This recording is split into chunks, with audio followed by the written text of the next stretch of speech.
Kui esimeses videos rääkisin üldisematest põhitõdedest, mida teha, mida mitte teha, mida tähele panna ja muu selline, siis sellel korral annan juba konkreetsemad juhtnöörid, kuidas käituda ühes ja teises olukorras ja mida saab igaüks teha enda õiguste kaitseks.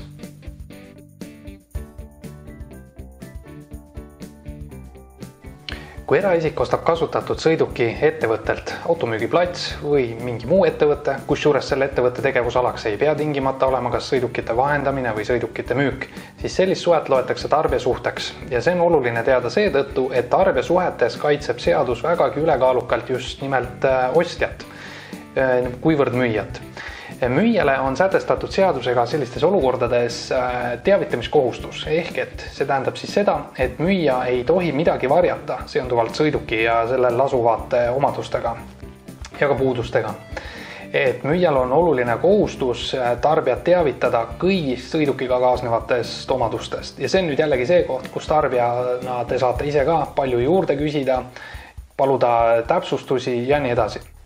Järgmine asi oluline on teada, et eraisikust tarbijal eksisteerib 14-päevane taganemisõigus tehingust, aga seda vaid juhul, kui tehing toimus siis neti teel, ehk et reageerisite näiteks netist leitud ostumüügi kuulutusele, tasusite seal broneerimistasu või ettemaksu, ehk et see tehing ei toimunud nagu ütleme koha peal automüügiplatsile, et te tulite väravatest sisse, leidsite endale sobiva auto ja seal asusite arveldama.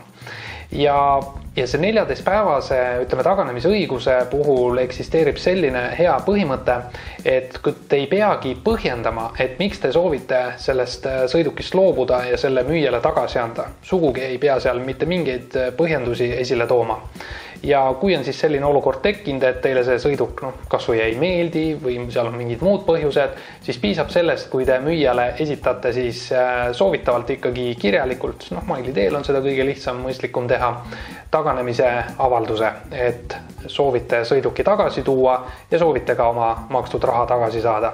Siin on oluline tähele panna, et müüja on kohustatud teile maksma kõik tasud sendi pealt tagasi, sõltumata, kuidas neid nimetati, broneerimistasu või ettemaks või mis tahes muu kolmas. Ja teadmiseks, kui müüja keeldub näiteks osalisest tagastamisest, siis on teil õigus tema vastu esitada nõue. Ja müüja on kohustatud teile tasuma ka kinnihoitud raha pealt intressi, praegu kehtivas määras 8% aastas. Peal kehtib nagunii 2-aastase pretensiooni esitamise õigus müüjale. Et tarbijale müügi puhul sellises olukorras siis ettevõttest müüja vastutab sõidukil asuva puuduse eest kuni 2 aasta jooksul. Et selle aja sees on teil võimalik neid pretensioone nagu esitada. Aga teadmiseks, et kehtib lisaks sellele ka veel selline üldine niinimetatud 6 kuu reegel ja see sätestab endas seda, et kui sõiduk on antud siis üle eraisikust ostjale ja see probleem, mille siis eraisikust ostja nagu märkab, teadvustab ja annab sellest teada 6 kuu sees, ehk et pretensiooni esitamisest on nagu 6 kuud möödas maksimaalselt, siis eeldatakse seda, et see probleem oli sõidukile olemas, see on esimene lähtepunkt ja teine on see, et müüja peab hakkama tõestama, et seda probleemi ei olnud. See on võimalik, tõsi, aga see on raske. Nii, aga kui tarbija esitab probleemi hiljem kui 6 kuud, näiteks seal 7. kuust alates, siis lasub see tõendamiskoormus, et sõidukil olid probleemid juba ostu hetke ajal, seda tuleb nüüd hakata siis tarbijal endal sellises olukorras tõestama. See on nagu see väike vahe selles 6 kuu reeglis.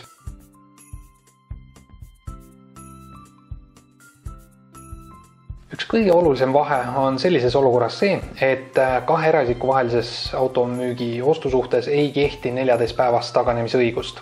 Et sellises olukorras, kui on läinud siis tehing kehvasti, sõidukil on puudused, see vajab remonti, mis iganes muu, siis on teil võimalik esitada nagu müüjale pretensioon selles osas. Et teavitadagi teda, et teil tuli teha näiteks remont või teil tuleb teha. Ja selles osas on teil võimalik siis esitada kahjunõue või tehingu hinna alandamise nõue. Aga muidugi teadmiseks, et sellised nõuded, avaldused peavad olema müüjale esitatud kirjalikus vormis ja need peavad olema ka tõendatud. Et olukord, kui te olete juba remondi läbi viinud, siis tuleb säilitada kviitungid või saadud arve, tšekk, mis iganes teile antakse nagu selle remondi kulu eest. Või teine asi, kui remont on nagu üpris kulukas, seda ei ole võimalik ette võtta endal, siis peaksite võtma vähemalt 2 erinevat remondi hinnapakkumist ja selle põhjal esitama siis müüjale nõude hinnaalanduseks. Et mõistagi tuleb arvestada, et ka müüja võib esitada vastuväiteid, aga see ongi siis juba igakordselt ainult kohtus lahendatav vaidlus. Teadmiseks, et tarbijavaidluste komisjoni ei saa 2 eraisiku vahelise vaidluse põhjalt minna. Siin on ainult võimalik kohtus asja lahendada. Siis olukord, ütleme, üsna levinud, on tulnud ka endal selliseid vaidlusi lahendada, et kui 2 eraisikut teevad tehingu, kus sõiduk antakse siis järelmaksu peale, sõlmitakse leping selleks. Ja näiteks see puudus või probleem ilmneb seal 3., 4. või veel hilisemalgi kuul. Ja pooled lepivad kokku, et aga tühistame siis tehingu, et ma võtan auto tagasi. Et jah, see on iseenesest võimalik, aga küsimuse alla võib tekkida või tulla ka siis see, et aga kui palju me siis tasaarveldame selle paari kuu sõiduki kasutamise eest. Ega siin tõtt öelda seadus nagu mingeid raamistatud selgeid kriteeriumeid teile ette ei anna. Et see on puhtalt 2 isiku vaheline kokkulepe, et siis kui palju te ise tasaarveldate sellest sõiduki müügi hinnast nende kuude kasutamise eest. Aga tõsi, see on mõistlik põhimõte ja tavaliselt seda nii tehaksegi.